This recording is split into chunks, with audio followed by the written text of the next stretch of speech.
The regeneration pod hummed its familiar morning song as Liana emerged, her newly grown wings already trembling. She knew they wouldn't last past third period. On the colony station, Kepler 442b, the Avari were supposed to be the superior species, graceful, winged, evolved beyond the need for violence. But evolution hadn't accounted for teenage cruelty. Every morning, Liana's wings grew back. Every morning, the Throst twins snapped them before lunch. "Please," Liana whispered to no one as she walked through the pristine corridors of the academy. The station's artificial gravity made her wings feel heavier than they should. Just one day, James Chen stood at her locker when she arrived. "You're in my spot," Liana said quietly, her translator chip rendering her melodic Avari language into flat standard. "I know." James didn't move. She was new, arrived just last week from the Earth transport. Her black hair was cropped short, and her eyes held something Liana couldn't quite identify. Humans were still rare this far out in the expansion. "I've been watching." Liana's wings folded tight against her back instinctively. "Watching what?" "The Thross brothers. Krell and Voss, right? Every day at 10:47, hallway C, junction point near the atmospheric processors." James pulled out a data pad showing surveillance footage Liana didn't know existed. "They wait until no teachers are around. Grab your wings. Snap the hollow bones at the second joint. You go to medical. They laugh. Repeat." Heat flushed through Liana's face, her skin shifting to an embarrassed violet. "Why do you care?" "Because I've seen this before." James's jaw tightened. "Different planet, different species. Same bullshit." The warning bell chimed. Students flooded the corridors. Thross with their armored hides, Avari with their wings, Centauri with their multiple arms, and scattered humans, still adapting to life among the stars. "There's nothing you can do," Liana said. "Humans are... No offense, but you're fragile. The Thross are twice your size." James smiled, and it wasn't friendly. "Liana, do you know what gravity Earth has compared to this station?" No? 9.8 meters per second squared. This place?" James stomped her foot. 6.2. "Do you know what that means?" Liana shook her head. "It means I've been training my whole life with a 58% handicap."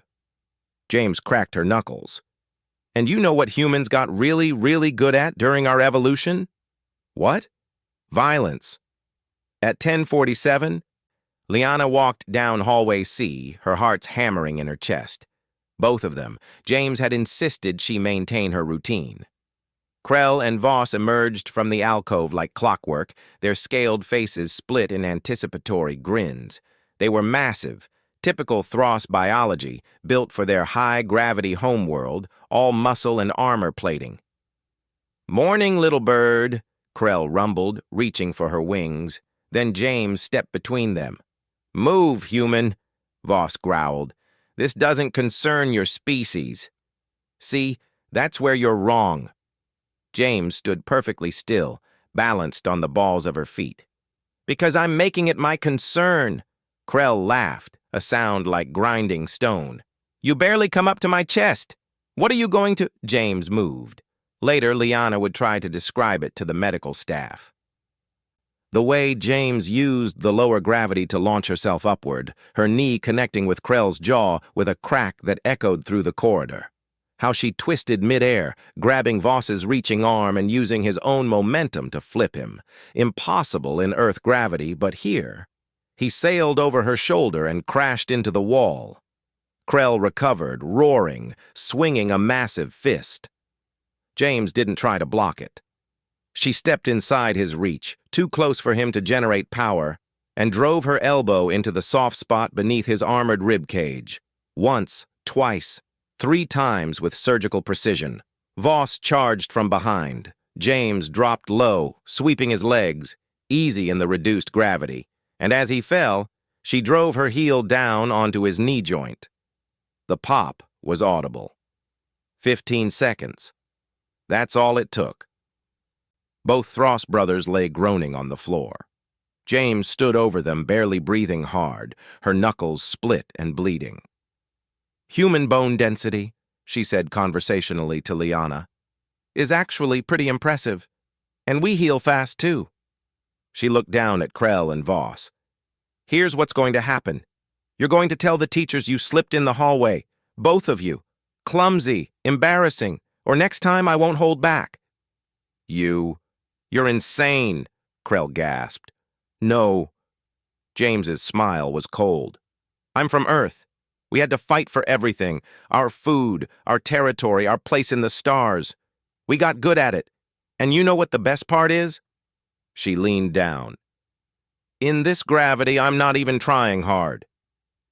The story spread through the academy like wildfire.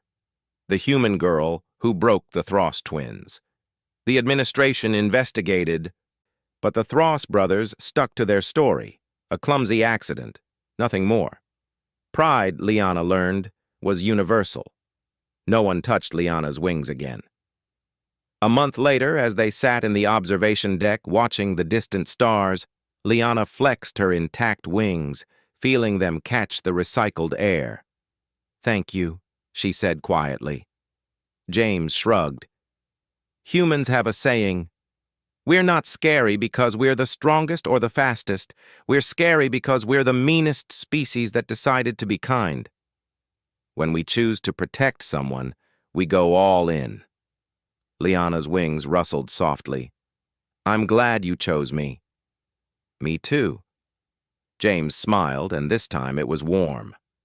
Besides, someone's got to show these aliens that Earth didn't send weaklings to the stars. Outside, the station orbited its distant sun, carrying its cargo of countless species learning to coexist. And in one small corner, a winged girl and a human girl proved that sometimes the strongest bonds were forged in the breaking of bullies.